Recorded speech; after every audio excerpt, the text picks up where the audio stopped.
So for example, posing questions, okay? If you have a small group, you can do thumbs up, thumbs down together. But if you have a larger group, do you want yes, no? Do you want to see participation? You know, a lot of people turn off their pictures. And of course, I do that whenever I'm going and getting another sip of coffee or making another cup of coffee, right? But you want to make sure that they're still with you. So anything you do non-verbally will increase those connections. Thumbs up, thumbs down, yes, no. Table groups are breakout groups. What are some of the things that happen with breakout groups when you're doing a table group in a live setting? You have to go to rooms, right? The host can do that. Okay. If you have co-hosts working, 2 or 3, you're going to have some other nuances seen. Yes, they can launch polls, but they can't necessarily, they won't see the raised hand. They won't personally have a raised hand. A host doesn't have a raised hand icon. Can I ask a question, Michael? Yeah, please. So I have a question. And any of you can put in a question anytime, raising your hand. Yes, Steve. Is it okay to ask it verbally? Yeah. So if you have a multiple host license, in other words, you can not co-host, but you can have 2 or 3 hosts on simultaneously. Can they each do breakout rooms? You know what? I don't have that answer because I've not worked in a multiple host environment. So what I would do is test it. Okay, that's not on this list. Test. So create a situation where 3 of you are hosts and we've got 3 people are doing something, and say, okay, and tell each other what you see on the screen. Took me 20 minutes to figure out that when I was host, I didn't see the little blue raised hand because I was the host. So test it. Okay, good. Thank you. No, thank you. Okay, I just noticed, and it's related to these table groups and breakout groups. So how many of you folks, and you can raise the blue hand or just raise your visual hand because I'm going to scan through you. We don't have that many people. How many of you are working off of an iPad? Okay, Jerry, yep. Mm-hmm. And a laptop, both. Okay, all right. So there's different navigation around the iPad. I'll use both at different times. On your iPad, can you see the participants and the chat okay, Jerry? Yeah, right now I'm on my laptop, but yes, but I would be able to, yeah. You would, okay. Yeah. All right, and do you know offhand what that command is, or where you go to click? Because you showed me that once. It's up on the top or something, right? What, the faces, the people? To go to and list the participants. Yeah, top right. Yep. So these are the kinds of things you need to know because of your audience. Another thing with this breakout room is Jane just switched to her phone, or Jennifer just switched to her phone, okay? No worries, she can get this meeting. Jennifer, can you see the participants, or can you see the chat? Unmute and give me that answer if you've got it. Yes, okay. I can. I can get to the participants, and I see all the, I can use the functions in there. Great. And I can see chat. Okay. Now, one of the things that would happen if we go ahead, Lucinda. All from the phone app. I've never gotten the phone app to work at all, so I'm just wanting to hear that again. Jennifer, confirm. Okay, so on the phone screen, the participants is one of the primary icons at the bottom. And to get to chat, you have to click the more, 3 buttons to the right. That means it's there. Once I figure it out, I'll find it. Okay, just like thank you. It's just like the tablet. Michael, we have a question from Vicky. Yep. She said, do you suggest one person controls the slides in case of multiple presenters? Yes, 100%. 100%. That goes on to another nuance that I use. Down at the bottom, it says use multiple devices, and that should say slideshow note on my tablet or notes on my tablet. When I am running our club meeting and I'm running the slides, I have sent those slides to myself, and I can see what's coming next. So it's more seamless because I know what the speaker is going to say next. And then I can click ahead. And it's I find it not distracting for someone to say, next slide, please, Michael. It indicates, it actually subliminally says, hey, you guys really have it together. You know, it's a good tag team. The other thing on breakout groups that I was going to, and you could test this out, but one of the things we discovered was we were using breakout groups and we had some people calling in. And when we sent people to breakout groups, the phone call folks weren't going. They were left behind, okay? What we did was we looked at that, and if we had 2 or 3 people or a single person, when we created breakout groups, we didn't send 2 or 3 to a breakout group, so that person would have a group live with the presenters, and the presenters just went silent. Okay, the facilitators just went silent.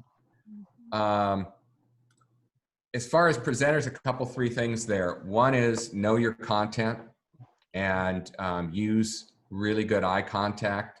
One of the things, like right now, what I see of me is looking a little bit off to my side because I'm looking at you.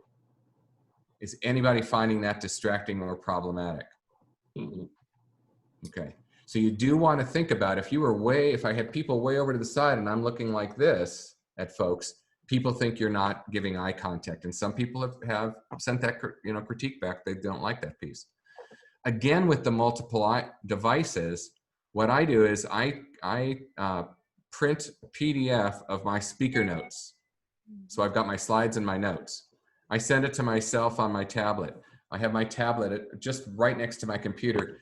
And over here, I'm just scanning through my slides, seeing the content coming next, and seeing, it's like a presenter mode that I'm manipulating. So I can remind myself what's coming next and maybe some of my talking points. Okay.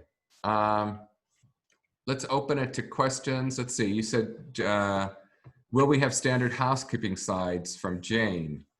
That's a good question. I think that should be made. No,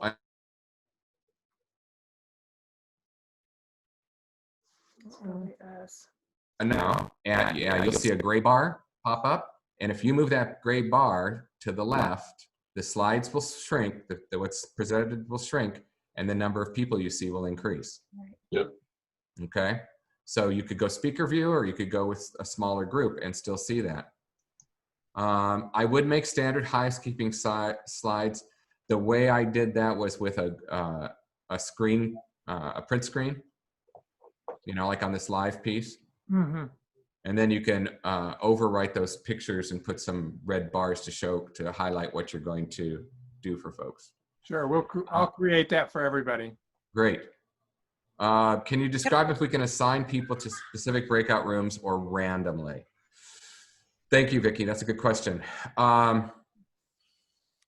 What I've been using is a random, because what has happened in those first few sessions is you can pre-select. You can go into Zoom, you can download the registered participants, and it comes as a CSV slide, and you can use that to create the teams. Okay, I haven't done that very much, so it'd be something you want to practice.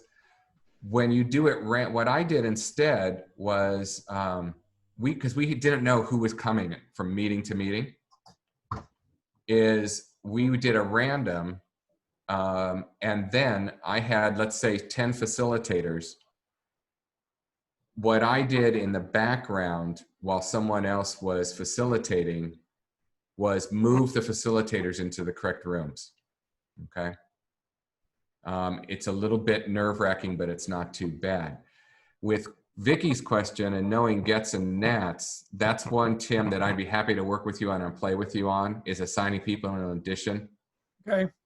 Okay. Should be able to do that because you're going to want to have certain folks in certain rooms, Right. potentially. May I make a comment about registration? Yeah, go, Vicky, you've got a question, and then Luann, listen. Vicki, you're muted.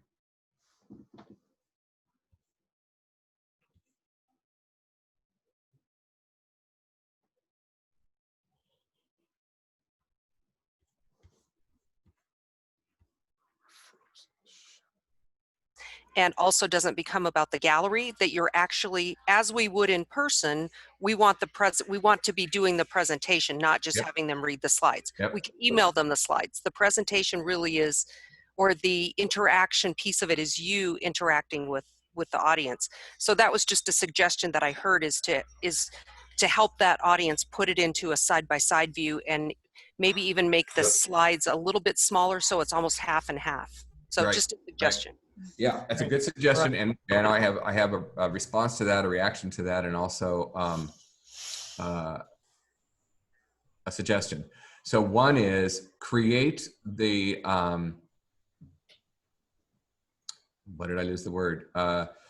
Create the expectations of what you want to, how you want people to have this set up, and send it to them in advance.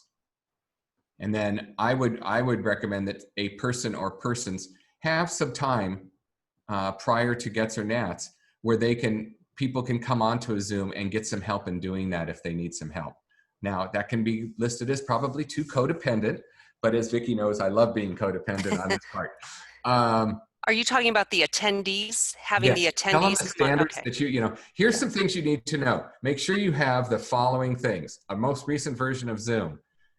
In your preferences, make sure you select, or in your settings, make sure you select side-by-side view, etc. You could do some things like that, just as a thought. The other thing is, I like the idea of going to just the speaker view as a convention. That's the word I was thinking of, as the convention. The caveat to that is you as a presenter or other folks that are working, it's nice to scan and see who's online. Mm-hmm. You know, fact is, right now we've got facial for everybody but Jennifer, and we know she's on the phone because we see that icon. So it gives you a little, for me as a facilitator, it gives me a little nudge to say, I think I want to see a raised hand. Did these guys all leave for a coffee break, or are they, at Steve Langenbrink's bar, not quite sure, type of thing. What else comes up for you, or stumblings or blocks? I think Lou had something. Lou? That's right, thank you. Lou? At the top.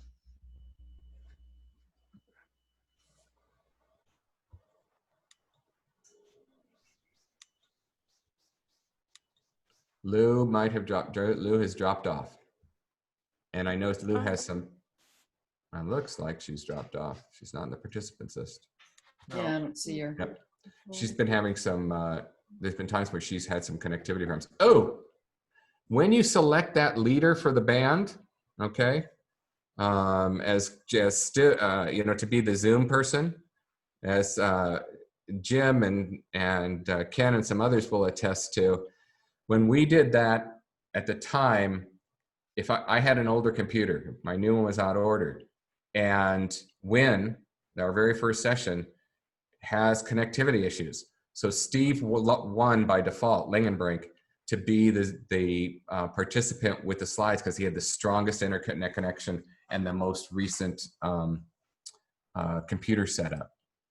So that's one of the things you want to be careful of, is when you select that facilitator who does the slideshow, or that host that does the slideshow. I see you, Karen.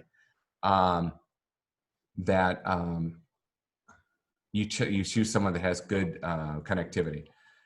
Karen, and I just want to underscore, so like I have the participants of, and just that little nuance of saying, I see you, Karen, is just like you would do it in the real life. You do maybe a finger point, so yeah, I got you. So Karen, what's your point? Great, thank you, Michael. I apologize for coming on late, but that's also one way we've just witnessed that when you sent out the information for this sheet at 5:00 something, Vicki told me, since I came on 2 minutes after that, it was not in my feed, so I don't have a copy of this. Thank Now you you very do. much. That's wonderful. And the second thing was the idea of setting the expectations for your participants. In the graduate classes that I was teaching this year, I really noticed that that was very, very different. My first one on with them, I did not do that. It was our first time. I mean, it was a week and a half after being told we were going virtual, so we were all a little crazy. But then the next session that we got together, I totally laid out the expectations of what they should be having their screen look like, what our exact time was so that they knew when they were going to have their breaks, that it was okay that they had an alcoholic beverage in their hand. Any of those things just seemed to create a better atmosphere for all of us. So I think expectations are one of the main things that are just real important to add on.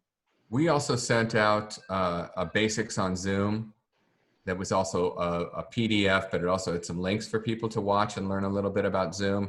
You may want to think about that beforehand. I mean, you're how far out, Tim? You're November, October? We're starting Zooming in August. Okay, Zooming as pre-work. Yeah, part of our pre-work, Okay. right? Yeah, so you might want to move. That's good, because if you do the pre-work online, you're going to get people up and running very casually, for want of a better term. Lou, you had a question and we didn't address it. And Tim, feel free to get the hook anytime you want from me. Okay, No. I don't want to take too much As long time. as people have questions, we'll keep going.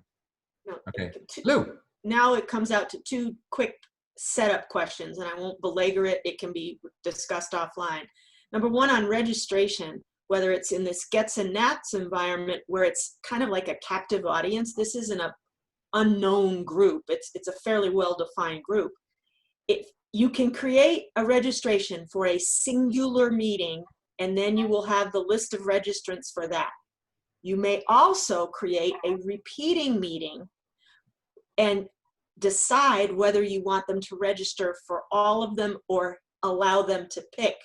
But it changes your control on the reports that you get. So you need to explore it before you pick one or the other. That's just a warning. Yep. And the point that you just made about getting on or off the call and being able to expand it is this group of governors-elect, certainly most of the nominees have already been online all the time with Jorita in calls. So we're not taking a random group of people and shoving them into some Zoom learning. I think we've got a pretty intelligent, experienced group. That's you're gonna have people that are working at a higher level just because we've all become so familiar with it. The other thing, well, I want to come back to something that Vicky said. When we had, you may have people, if you pre-select groups, you may have people that come in late, that aren't there. And then, but it's, again, if you have someone who's a co-host or a additional host who can monitor that piece, they can move the people around and work with them. Michael? You may want also a phone number to call. Remember when some of us worked at Pets for Far West, and we had the magical secret phone number for Dave the Dean to text him. You may want to have a person as part of your AV, because this is just an expanded AV team that has that going, and they've got their tablet or their phone or whatever, so that people that are having difficulty in Zoom can contact someone. It's not any good if you say, well, I put it in the chat and they can't even get on, or they drop off. Okay. Michael, you just popped a document into the chat. How did you do that? How much money you got on you? So I know how to do it. Down at the bottom, okay, of the chat box, you see file. Right. You click on that, and I happen to have it on my desktop, and I go to my desktop and click it in. Right. Okay. We used that prior to breakout rooms, so someone would have a note-taking guide. Right. When you're recording the meeting, the host can get in and out of these breakout rooms, but there's no recording on the chat. So, thank you, Michael. That's a good reminder. Well, thank you, Michael. Having the guide for the facilitators, on what you want them to say, and all Right. of that. We really got to that level at the third and fourth one, but we had, here's what the facilitators do. And we also gave them permission to do what facilitators do best, which is work with the group. So I have a question for the group, and that is there a reason to register for these when it's an ongoing meeting for the E's and the N's? Would there be a purpose to register rather than just, sending out the link, whether it's through Google Classroom that we're going to talk about in a minute or in the Monday mail each week? So can I say something? Absolutely. So Nick and I have been talking about this. Nick is going to be the NATS Zoom administrator, and Steve Lemon is the GETS Zoom administrator. So they're the ones that are going to be helping us. Right. As we Karen Walt Stevens will be working with you if you need assistance. So we took 3 leads for each of the 3 organizations. So we've been talking about the reoccurring meetings, reoccurring Zoom meeting link, Right. just do that. But we do have, of course it's Vicky, there's an outlier. So there's a date that is not reoccurring. So it's got to go move someplace else. Right, Vicky? Yeah, she Sorry. does that. Sorry. Don't be sorry, I'm teasing you. And so then we weren't really sure what everybody else was looking at because we're going month to month. So I'm not sure that's a good idea at this moment right now. My Vicky has a question, and I have a feeling is that comment. we don't need to register, that we just send out the link prior and then a reminder link. Does But- it make any difference on reporting, and is that a concern? That would be my question, I guess. Lucinda, do you know? You talked about reporting. I'm not familiar with the Zoom reporting. What might be different with registration versus just sending out a link? When you have a meeting that 30 people just show up to, if you want to know who those 30 people were and you didn't use a registration function, the only way is by, take a screenshot, have somebody copy the names down, whatever. You've got to just grab the names manually. If you want to say that people are registering, especially because this size of group will be pretty manageable, after the fact, it would be pretty easy to look at, well, we had 36 registered and Vicky and Lucinda were not there. Okay, they were out. But it's general. I wonder, Yeah. I'm sorry, go ahead, Lucinda. What do you Could want? we actually register everybody without having them to do it? I mean, we'll just, That's a the good admin question. team can go in and register everyone, and that way they're registered without having to bother Here's to one the ends. issue that may And then occur. I have a comment after that, Jerry. Yeah, NATS is not mandatory. So you could do that for NATS. But wouldn't you want to know who's there? Yeah, I would, but I'm just saying it's not mandatory. GETS is. You have to know who's there. You have to know who's going through the courses. And so I think for both, you want to know who's there. If Yeah. it's- Yeah, that would sounds be my like something assumption. you're going to need to come to some decision on. I have a question for Karen. Do you have a comment? Comment, yes. If you're going to be using the Google Classroom, Jerry, it should, when they click onto that assignment to go to that Zoom, it'll tell you that they've done that. So that's almost like it won't register them in Google, but it will let you know that the attendance has been taken. Okay. Oh, okay. Yeah. Great. So Yeah. now I have a question for the group. You said that for GETS, Steve Lemon is the Zoomer. Yeah, the is that a master? problem? No, and who's the one for? Well, not from my understanding, but if you may know something. And for Nats, it's who? Me. It's Nick. Nick. Okay, so what's the expectation? What does that mean?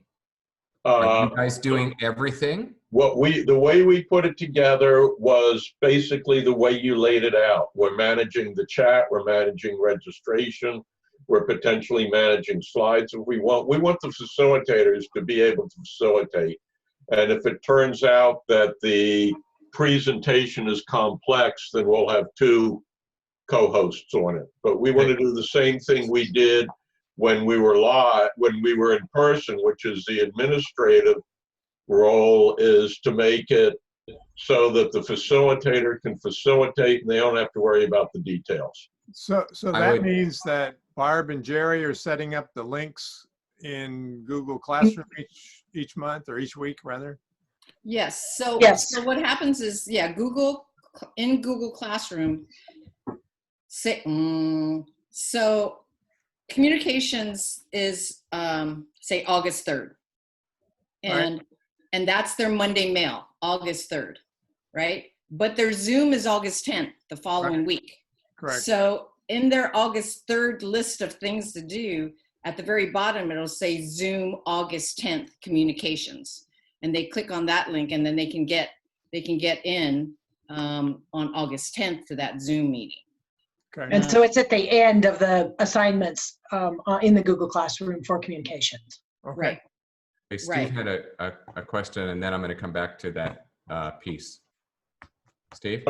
Mike, a question. Wait. If they're Steve, not registered and we want to assign, we can't pre-assign them, can we? To breakouts? Yes, you can. As soon as they come on, you can register them. Let me come back to that, Nick. What was your Okay. question, Steve? Steve has a question.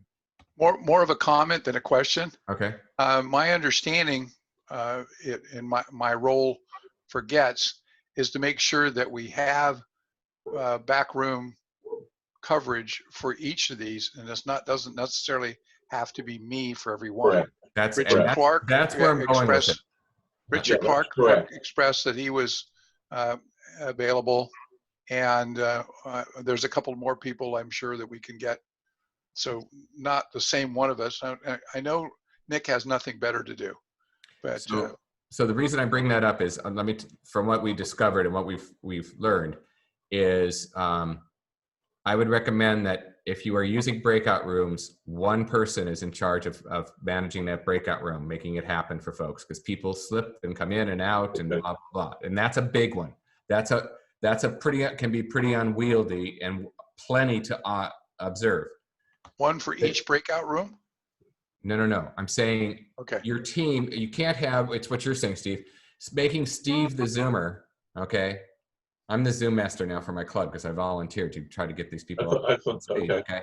But if Steve's doing that and monitoring the chat and he's helping Somebody people else try to should get be. online and he's doing the moving people around, you're gonna have a breakdown. It's too much. Okay. So have one person, so let's make Mel the presenter, the speaker. So Mel's speaking, and he's going to use breakout rooms. Jim's the one who's going to manage the breakout rooms, making sure people get in and out. Secondarily, another real important one for Mel is I would have another person that focused on the chat room as well. So they could say, hey, Mel, Teresa has an interesting question. So you're double teaming it kind of thing. Okay. The chat room is one of the big ones, and I think it was Vicky who said so and so. Someone had an interesting comment in the chat. She did that very naturally. So if you have a speaker providing information, facilitating whatever, have someone that's dedicated to monitoring the chat room for that speaker. So that's what I'm trying to say, and also for the breakout rooms if you're going to do breakout rooms. Mike, the plan is basically we've got 3 focal points, one for Karen, one for Bart, and one for Jerry. But I'd like to set it up with 2 admins on every call. I mean, people sometimes do have to go to the bathroom or get their cup of coffee. So the goal right now would be, of the team we have available, 2 people on every Zoom call. Jennifer, can you explain what the issue was with trying to upload method assignment? Well, you go on into the setup and it gives you instructions for how to upload, and there's a template that you can download.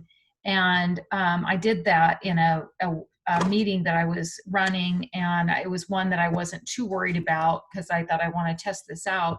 We tested it twice and we were not able to get it to work. So I had to do what you did, basically, in the moment you're moving people around and getting them where you want to be. But so obviously it must work, but I had struggled with it and was following the instructions.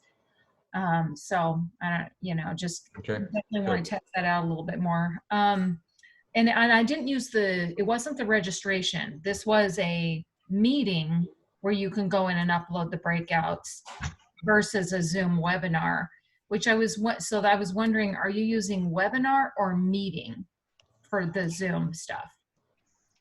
We're using Zoom. Yeah. Meeting. Meeting. Okay. Meeting. Okay. Oh, I see what you're saying. Yeah, just a regular meeting. If I could Okay. tag onto that, Michael, Yeah. we did the same thing here in our district for a series of 52 seminars that we had during May. They ran various times, and we were able to upload the template that Jennifer was talking about.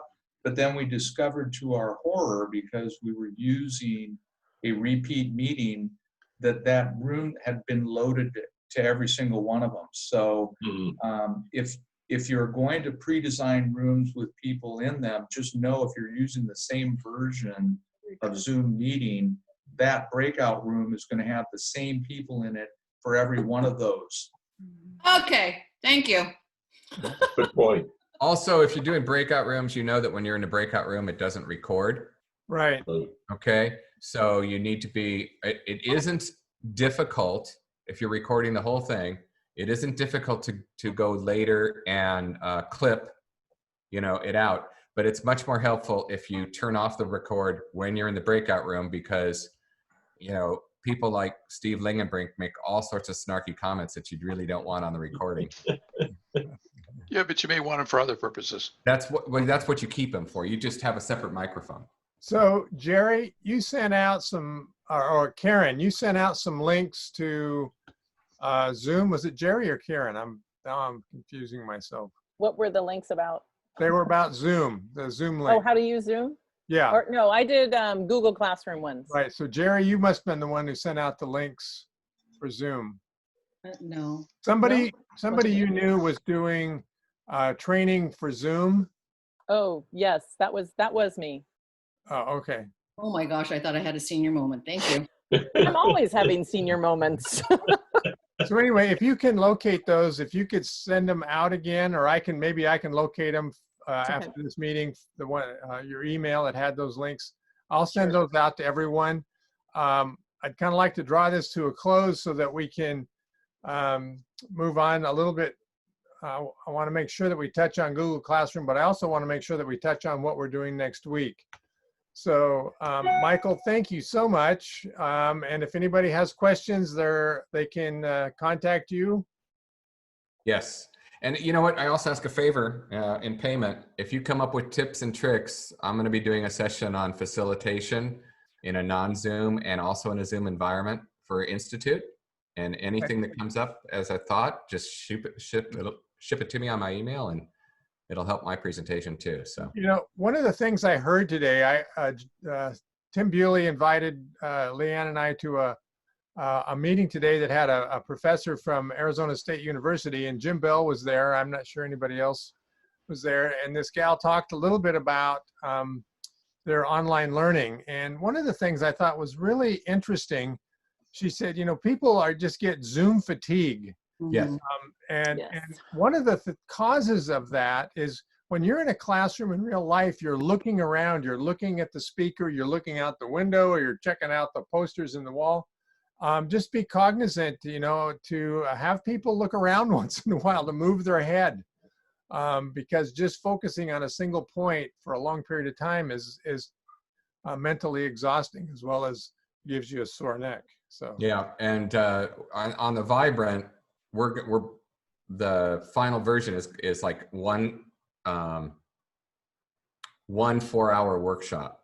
Okay. And that people can do whatever they want, because we got feedback that people can put up with it for about 2 hours, but because we had these two week breaks. So the point of that is, it's just like the real environment, that point about the real environment. You get the sense, take a break. You get the sense, to ask a yes/no question. Right. Change it up. Yep, absolutely. All right, I don't want to take any more of your time. I'm really excited for you. I'm a bit jealous of you, but I know how much work you're going to be doing, and I'm not jealous of that part. I have other things to do. But you're going to do great. I can tell right now you're on it. Very cool. All right. Be well, everybody. Stay safe. So Jerry and Barb, can you give us 10 minutes of Google Classroom? Sure, we'll try. I'm looking here. Somebody help me. Share screen at the bottom, little green square. I mean, it should be set up so that anybody can share. Yeah, it is, but then how do I get to Google Classroom from that way? So Have you it has to be up the open on your desktop, Jerry. It is open. So then when you click on share screen, you just pick the screen the options that you see on that little white screen that pops Let's up. see if this is it. I can't see because it's all, look at that! I did it! Barbara, are you proud of me? Okay, so this is Google Classroom, and Barbara and I have been putting all the different classes into it. And not to worry anybody, Barbara and I are the ones that will be inserting all the information in here. Nobody else is going to be touching this, and Karen's going to be doing it for the partners, and nobody else is going to be touching this. But let me just run through it for you quickly. So when you look at your summer prep work document, it has all the classes, right? And you'll see that they're on the left-hand side, all topics. This is the NATS area. There's this very similar one for GETS, and there's another one for partners. So here's all the classes, and the items that we want for them to do. This is just like their Monday mail. The things that we want them to do will be in their particular class. Okay, so for instance, the communication one is more built out. So communications, it has the Monday mail here, and it'll tell you, it'll tell them what it is, why they're going to be doing this particular class. What are the outcomes? Why it's important to have communications plans. Then we ask them, an assignment is to review and update your district's communication plans. And there's a list of all the different communication plans. And then here's the questions. Okay, so they go back, it's just like a Monday mail, they go back to their districts and they deal with whatever they need to deal with to figure out, do they have a communications plan? What does it look like? What are the policies? And then we ask questions of them. So the first question is, why is it necessary to have plans, procedures, policies in place? There is a tab, when they hit this question mark, they go into this classroom area and it'll say, it'll say short answer, fill out that short answer. I would be able to read that short answer, okay? And then, we're able to see with all of this, we are able to see who has opened up what, right, Karen? Who has opened up everything. And then how will your plans be funded? So those are the two questions. And then here's the Zoom meeting schedule for the next week. Okay, so then in the next week, we would have our Zoom and it would be our facilitation piece, and that's when we're gonna have case scenarios that they can, with 3 breakout rooms, blah, blah, blah. So that's gonna be pretty much how it's gonna run. So the key here, okay, for this particular piece, and this is really important, I can't stress it enough, because it would just hold us up big time, and I'm not sleeping enough as it is. This summer prep thing has the Monday mail that is supposed to go out, and then the due to Jerry and the due to Barbara, those dates are really, really important because it gives us a couple of weeks to fiddle and to add the stuff. So when you do your CPSs, all right, this is what it's all about. The CPS. What's the CPS? The CPS. Did I say CPS? Yeah, what is it? Yeah. A course planning sheet. So you all know what the course planning sheet is? Please raise your hand, say, yes, I know what the course planning sheet is. Okay, so when you fill that out, and it's been updated, Tim has put the Zoom information down at the bottom also. When you put your outcomes in there, that will go here. That will go right there. First line item in your class, okay? And then whatever it is, your critical questions that you've listed in your course planning sheet, your CPS, will go here. Those are your critical questions, all right? And then you have whatever it is assignment you want them to do. You want them to go find out their, Jane has district finance, so she'll want them to go and take a look and see what is it that their district has for their district finances. Do they have reserves? Do they have this? Do they have that? Whatever it is. So all of that will be there. Okay, so these are the type of questions that I would ask them to take a look at, external and internal district communication plans. For example, what types of plans are in place, need revisions, additional plans, policies needed, skills and resources needed to be successful. Who do they need? What kind of skills do they have? So those are the things that we're going to be asking them. And then who has done this? This will show me. It'll be 25 people. It'll be 30 people, you know, and so that's really important. So there's the Zoom meeting. Again, you will not have to add any of this stuff into Google Classroom. Barbara and I will do all of that for you because we love you. So, but in return, you need to get us your CPS on time. Don't mess around because it'll just be crazy for us. Okay. Hey, Jerry? Yes, sir. Jerry? Do we monitor who's turning in their stuff, or do you guys do the monitoring of that? We do all the monitoring. Okay, thank you. Yeah, and we can give you a report on that afterwards. Right, Karen? Karen? Karen? Oh, we lost Karen. No, I'm here. It just depends on what kind of report you're talking about, because you might have to download information. If it's the discussion board, I'm not sure how to download that. That's a little out of my brainwave right tonight. Yeah, but you can also make them a co-teacher, as we've made the three of us co-teachers in each one, so that if they want to be able to access this, they could do that, so that they would be able to see that information. But that's up to I think the main holder. Yeah, I think Barbara and I had decided that nobody else was going to touch this stuff. Yeah, It it's very then- understandable. Very understandable. It was just Well, Barbara. and there's another reason for that. When Jerry went in and updated, I think it was our communication section, I got 9 emails. Yes. And so I'm pretty sure that everybody on this call gets enough emails now that every time that Jerry and I go in to make a change, you don't want an additional 9 emails. That is true. It's been fun. It's been fun. And so then it has the days that we meet in November. So here's our increase our impact, expand our reach, enhance participant engagement.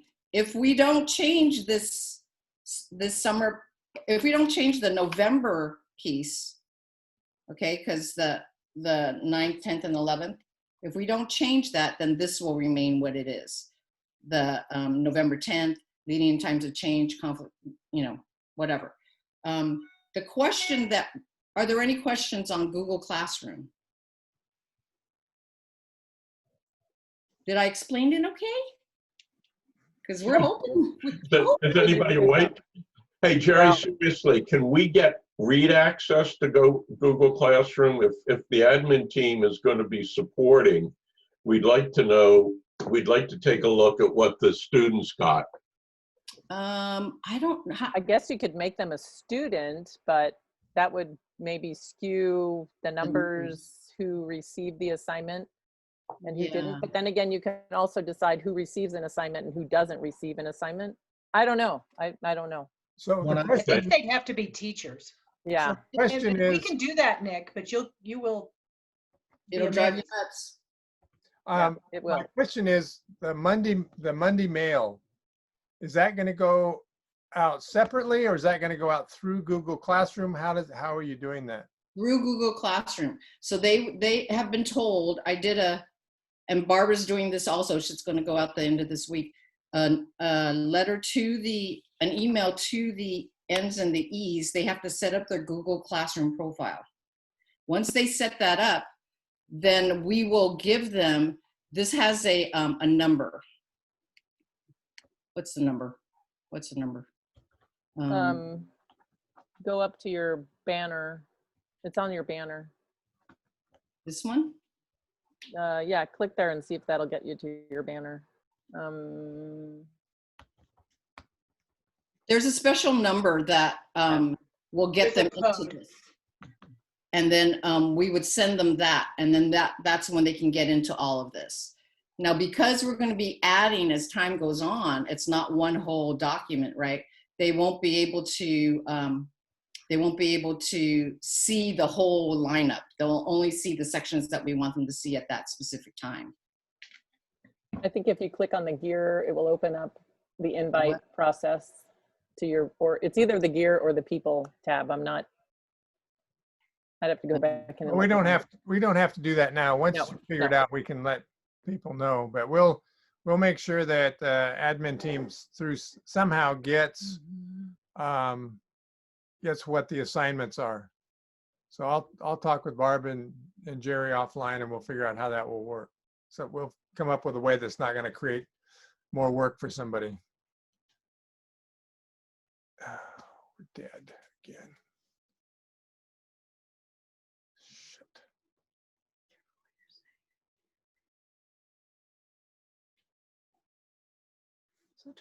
Job. I have two questions. One is fairly rudimentary. When I joined Google Classrooms today, it said if you know the name or number of your classroom, you can join it. If we were given that number and we joined it, would we then be a student, or would we be an observer, or would you determine what the heck we were? You would be a student. Okay. And then secondly, can you tell us where the schedule is, the current schedule for the pre-work and when things are due? It's in Box. It's in Box. Yes, let me look. Let me give you the trail, because that gets wonky too. Okay, so it's in 2020 Gets Nats Education. It's in Curriculum Planning. Okay, and it's in Storyboard. It's in Storyboard. And then it's Gets Nats Summer Prep version 4. Be sure it's version 4. Make sure it's version 4. There's a lot of shenanigans, so because we keep losing stuff. Somebody keeps taking our stuff. We think it's the box gnomes. Gremlins or somebody. Box gremlins. Box gremlins. So it keeps disappearing. Just be aware in Box, when you hit, you want to copy that and move a copy of it to your files on your desktop. That's great. But you have to make a duplicate of it first and then move that duplicate. Okay, because if you take this one and you just say move, it leaves this box. So that's happened several times and we're losing stuff. So Lemon has a question. Who what? Lemon has a question. Stephen? You're muted, Steve.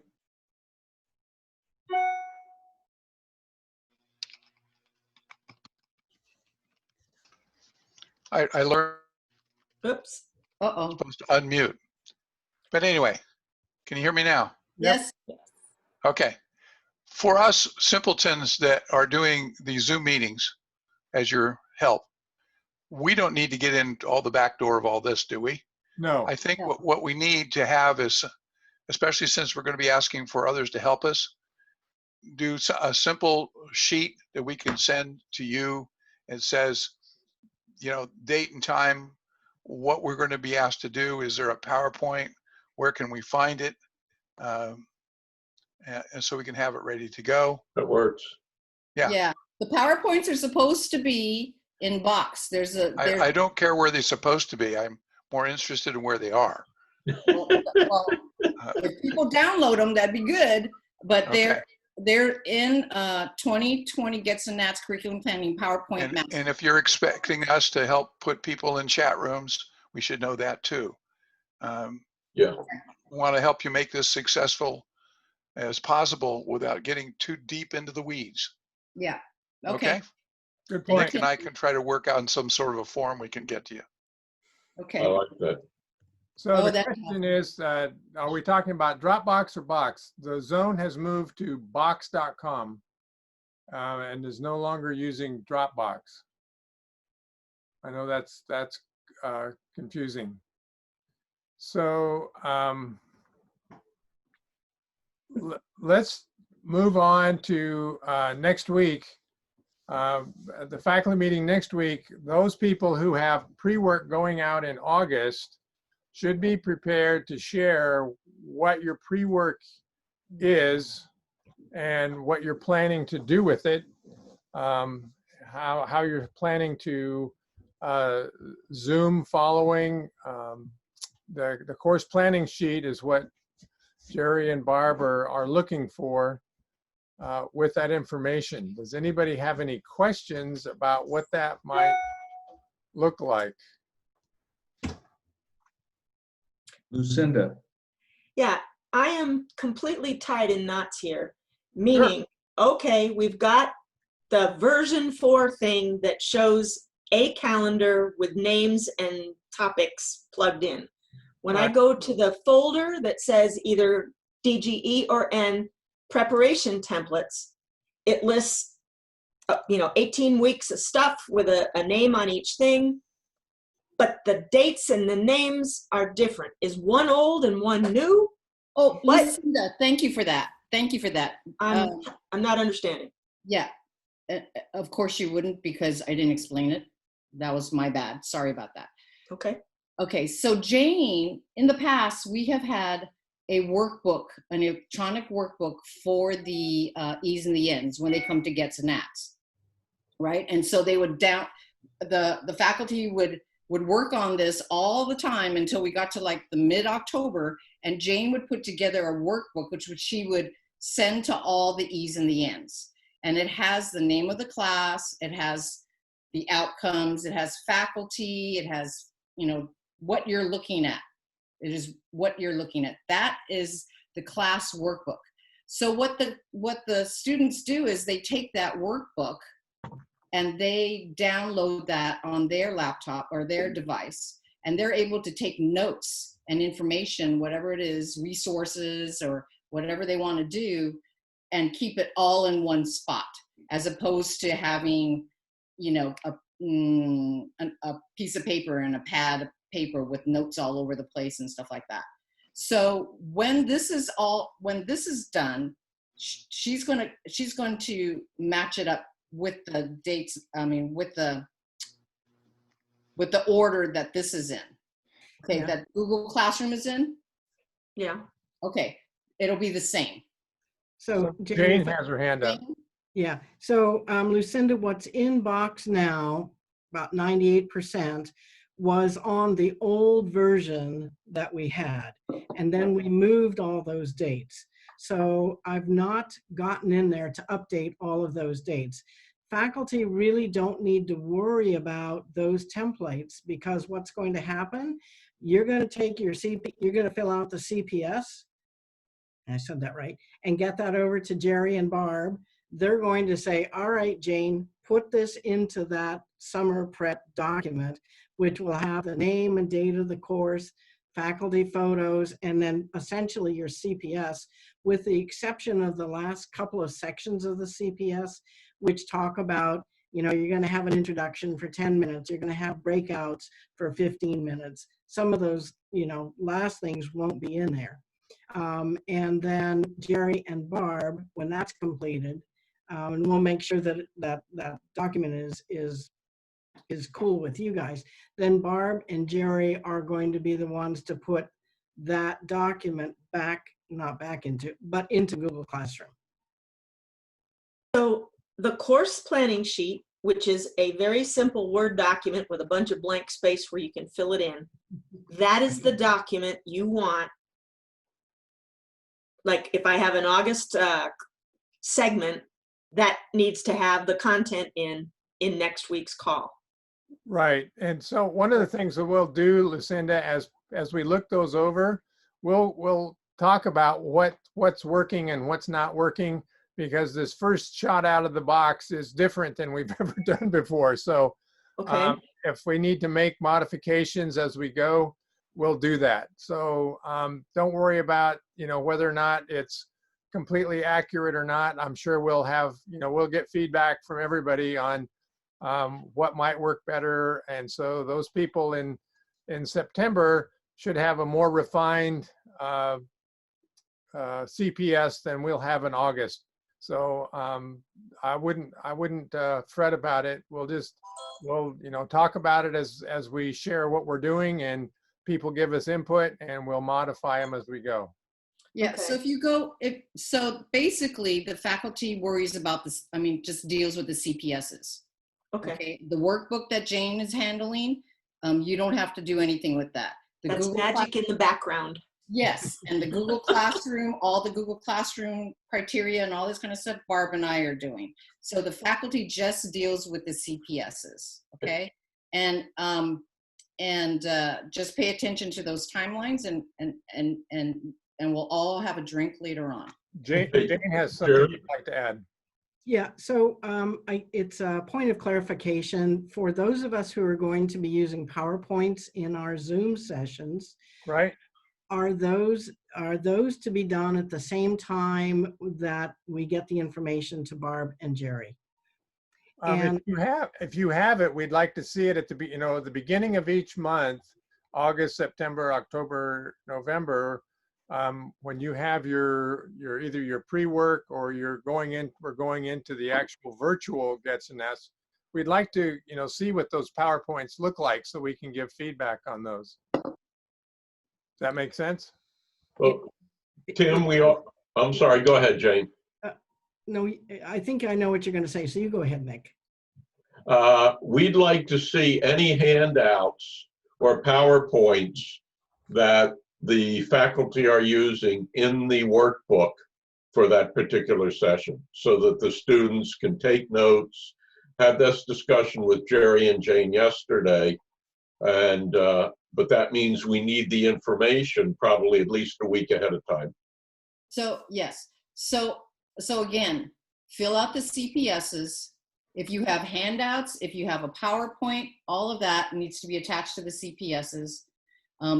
Pay attention to those timelines that are on that document, because that's really, really important to us, because now you're hearing all the work that has to happen prior to the students even receiving them. So, handouts, PowerPoints, what critical questions, whatever it is you want to give them, we need to have at least 2 weeks before. Perfect. So we're running long, and I know that all your questions are important. If we didn't answer them this week, we've got another meeting next Wednesday. And if you have issues, questions, concerns about if you're presenting in August, you can send those to Barb, Jerry, or myself, and we'll do our best. But like I said, we're all in this for the first time. So, and we've switched midstream as to what we're doing. So nobody's going to get demerits for doing it wrong. We'll just make modifications, and we'll give them the best that we got. So can I say something really quickly about mental? For $1, yeah. Okay, I'll give you $1. I'll give you 2. So, oh, Barbara got kicked off. She says Tim needs to let me in. So,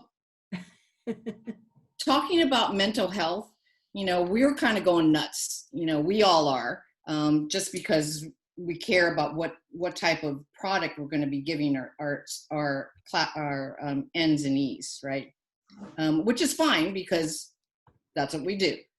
But we also have to be aware that the E's and the N's are going nuts. They're going nuts right now. And the E's especially. I've been getting emails and calls from the E's. They're very, some of them are very sad, because they planned and they planned and they planned, and their conferences now they have to do virtual, and they didn't get to go to Hawaii. They probably won't get to go to Taiwan. I mean, just on and on and on, right? All the things that they were looking forward to the last 2 years, now it won't happen. So we just have to be aware that when we're talking to the E's and the N's, where their heads are at too. I mean, it's crazy for us, but it's really crazy for them. So just wanted to remind everybody to be as kind and gentle as possible. That's enough. That's all. We got kind and gentle down. I don't think that's going to be a problem. Nobody here's moving to Portland, so we're good. So Not appropriate. yeah. So anybody have any final questions? I need to kick you guys loose. I know those folks on Mountain Time are even later than those on the coast. So I really appreciate your time and your energy and your thought. And hopefully this isn't too confusing. I'll get the link for the next meeting out as soon as I hang up here. Is the meeting next week at the same time, or is it at 4 o'clock Pacific? It'll be 5 o'clock Pacific time. Okay. All right. I really appreciate you guys and gals. So we'll talk to you soon. Bye, stay safe. Bye, everybody. Bye. Bye. Bye, everybody.